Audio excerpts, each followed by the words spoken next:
तो मैंने एक वीडियो बनाया था जिसमें मैंने ये बताया था कि मेरा ले ऑफ हो गया है और किस रीज़न से हुआ है, मैंने ये भी बताया था। उसमें एआई का कोई रोल नहीं था।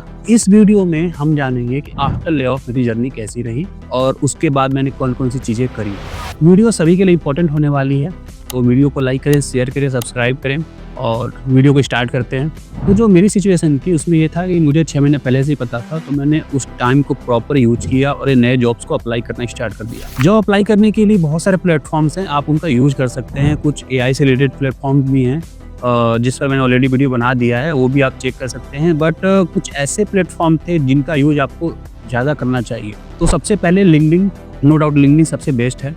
तो वहाँ पर कनेक्शन मैंने बनाने स्टार्ट कर दिए थे और बहुत सारे कनेक्शन एक्चुअली मैंने बनाए थे। और एक्चुअली इसमें हुआ ये था कि मैंने इतने सारे कनेक्शन बना लिए, इतने सारे लोगों को सेंड करने लगे थे कि मेरा अकाउंट भी ब्लॉक हो गया था। एक्चुअली मेरा पूरा अकाउंट सस्पेंड हो गया था। तो भी एक पूरी एक स्टोरी है कि मैंने उस सस्पेंड से कैसे उसे रिकवर किया।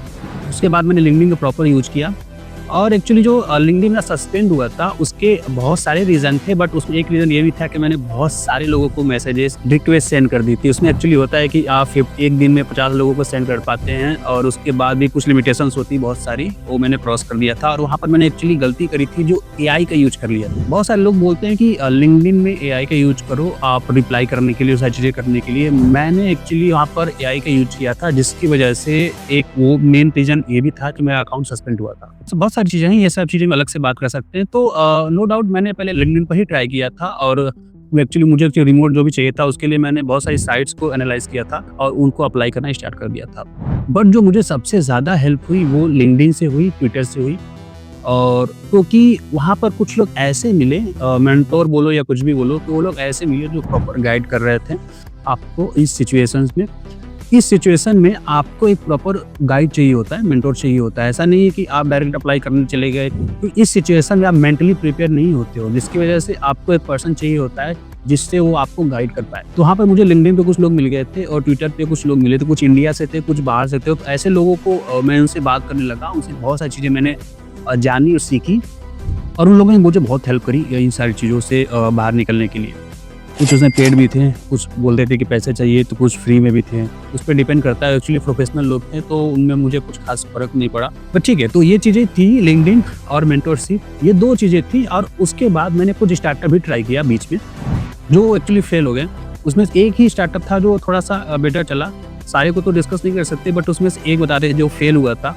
एक्चुअली हम लोग एक क्रोम एक्सटेंशन बनाए थे जिसमें हम यूट्यूब के जो ट्रांसक्रिप्ट आते हैं वो सारे को डाउनलोड कर लेते थे और उनकी एक समरी बनाकर देते थे। ऐसे मार्केट में ऑलरेडी बहुत सारे पड़े हुए थे, बट हम लोगों ने ट्राई किया कि ऐसा हम लोग कुछ बनाएं और एक बार इस मार्केट को एनालाइज करें कि इन सारी चीज़ों में कैसे चीज़ें हो रही है। बट वहाँ पर जो हमें प्रॉब्लम आई कि हम लोगों ने हगिंग फेस का एक मॉडल यूज कर लिया था जो हमारे लोकल में तो चल रहा था, बट जैसे ही वो लाइव गया क्रोम एक्सटेंशन, वो चलना बंद हो गया। उसके बाद भी हम लोगों ने बहुत सारी चीज़ें की, वहाँ पर सीढ़ियाँ लगाया, क्लाउडफ्लेयर लगाया, कुछ दिनों तक चला भी हो, लेकिन बाद में फिर वो फेल हो गया। तो ऐसी छोटी-छोटी चीज़ें थी जो मैंने करी थी। और इसके साथ-साथ मैंने एक स्टार्टअप वो भी ट्राई किया था जो समहाउ वो भी फेल्ड हो गया। तो उसमें से एक ही था, जो मैंने 3 चीज़ें स्टार्ट की थी उसमें से एक ही था जो अभी तक चल रहा है। और थोड़े ज़्यादा तो नहीं कहेंगे, बट हाँ थोड़े बहुत रिमेनिंग मुझे जनरेट करके दे रहा है। एक्चुअली हम बहुत सारी चीज़ें एक साथ कर रहे थे, तो यहाँ पर मुझे बहुत सारे प्रॉब्लम्स आ रहे थे मेरे टाइम को लेकर और सारी चीज़ों को लेकर। और यहाँ पर हम जॉब अप्लाई भी कर रहे थे। अब बात करते हैं जॉब अप्लाई के लिए मैंने कौन-कौन सी चीज़ें की थी। जॉब अप्लाई करने के लिए मैंने जो सबसे पहले ट्राई किया था वो लिंक्डइन ही था, लेकिन उसके साथ-साथ हम और भी कनेक्शंस, कुछ वेबसाइट्स थी जो हमारे फेमस हैं, जैसे naukri.com हो गया।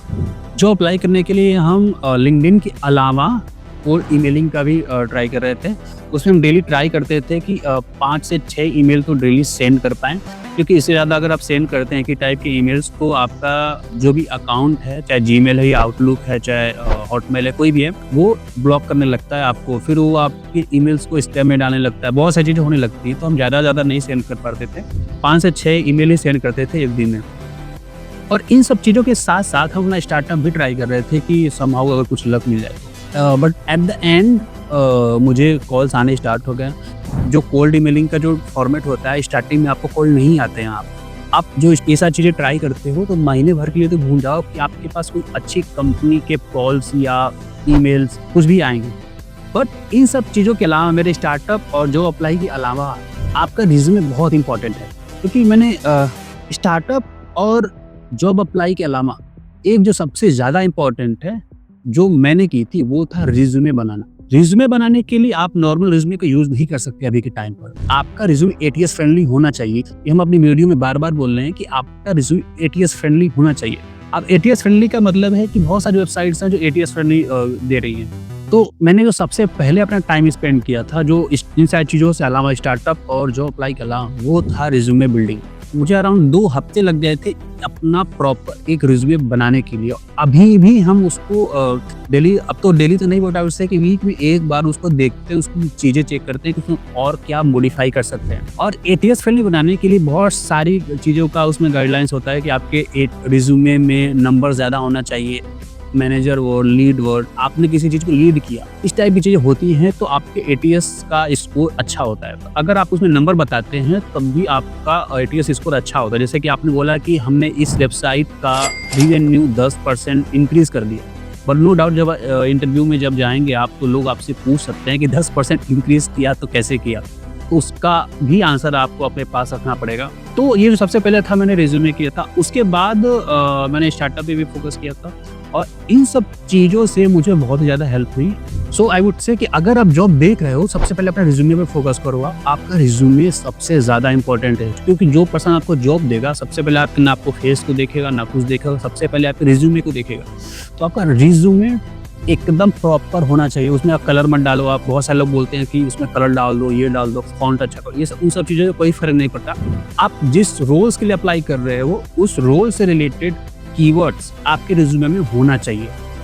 जैसे कि आप नेक्स्ट जेएस के लिए अप्लाई कर रहे हो, या डेवऑप्स के लिए कर रहे हो, डेटा साइंस के लिए कर रहे हो, आपके रिज्यूमे में उससे रिलेटेड कोई वर्ड्स ही नहीं है, तो फिर वो प्रॉब्लम हो जाती है। तो इसके बाद मैंने दूसरा स्टेप किया, जब जॉब अप्लाई करते थे तो हर जॉब के लिए अपने रिज्यूमे को मॉडिफाई करते थे।